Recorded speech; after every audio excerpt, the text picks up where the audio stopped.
За орой мэд хүргэе. За энэ удаагийн бичлэгээр эрүүгийн үеийн тусгай ангийн 17-гийн 3 буюу заллин мэглэх гэмтэргийн талаар хэд хэдэн зүйлийг хэлэх гэсэн.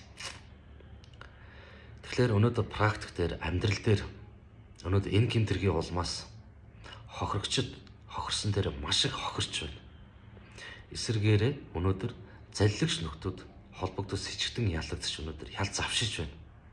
Энэ гэмтрийг лавшруулан үйлдэж байна. Оргон зайлж байна.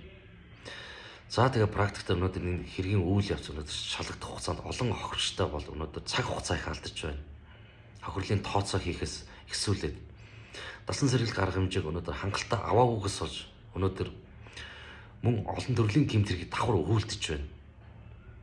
Ингээд өнөөдөр хохирч нар бие сэтгэлээрээ хохирсон дээр их хохирч байна.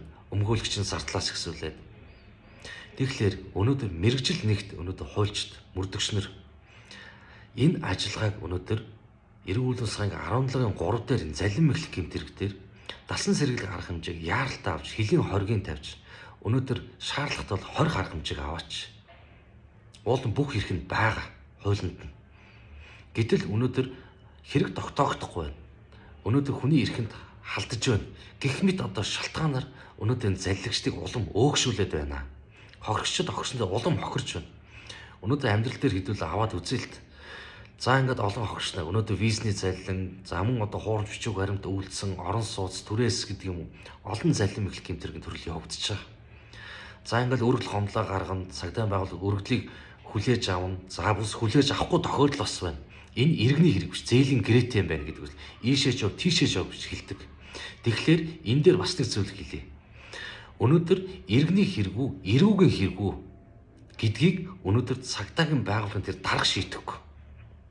Тэрийг өнөөдөр мөрдөгч өнөөдөр иргэний гаргасан өргөдөл гомдлыг хүлээж аваад, мэдүүлгийг аваад өнөөдөр прокурор танилцуулж иж өнөөдөр иргэний хэрэгүү, эрүүгийн хэрэгүү, хэрэг бүртгэлийн хэрэг нэхүү, эрүү үүсэхгүй гэдэг асуудлыг шийднэ. Тэр цагдаагийн байгууллагын тэр дарга тэр цохол хийж байгаа хүн одоо энэ асуудал шийдэхгүй гэж одоо хэлмээр. Үүнээс цаг хугацаа их алдаж байна. Шүүх рүүнийг явна, буцаад цагдаа дээр өргөдлөө барьж очино. Ингээд цаг хугацаа алдаг. Энэ хооронд нөгөө холбогдогч нөхөр хил гараад цутаад алга болчихдог. За нэгс энэ гэмтрийг дахин одоо үйлддэг. Хэрэг шалгагдаж явж байгаа хугацаанд энэ гэмтрэгээ дахид заллах үйлдэлийг хийж байна. За мөн дасан сэргийлэх арга хэмжээ авахцсан дараа ч гэсэн энэ үйлдэлийг хийсээр байна.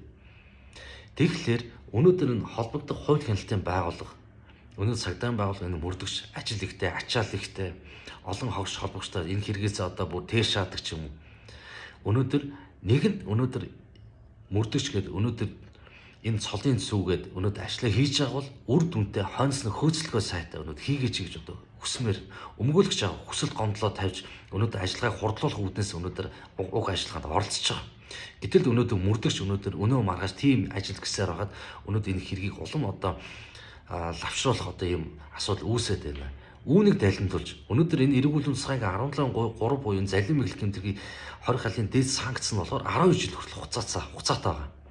Тэгэхээр дийлэх өнөөдөр амьдрал дээр өнөөдөр 7, 8, 9 жилийн одоо асуудал хэрэгжиж байна.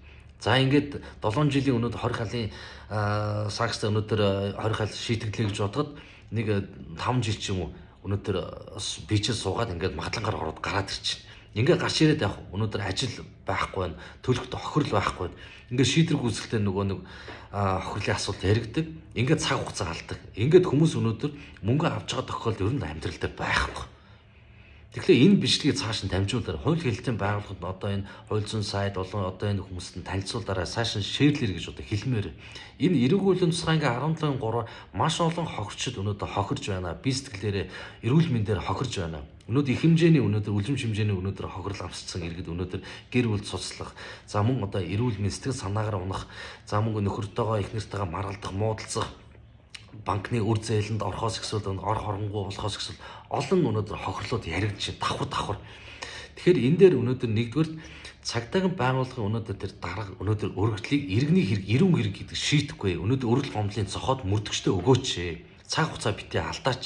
Хоёрдугаарт мөрдөгч дасан сэргийлэх арга хэмжээг яаралтай аваач. Гуравдугаарт одоо энэ хогш нарыг энэ хэргийнхэн талаар одоо мэдээлэл хууль зүйн талаас сайн тайлбарлаж өгөөч. гэж одоо хэлмээр.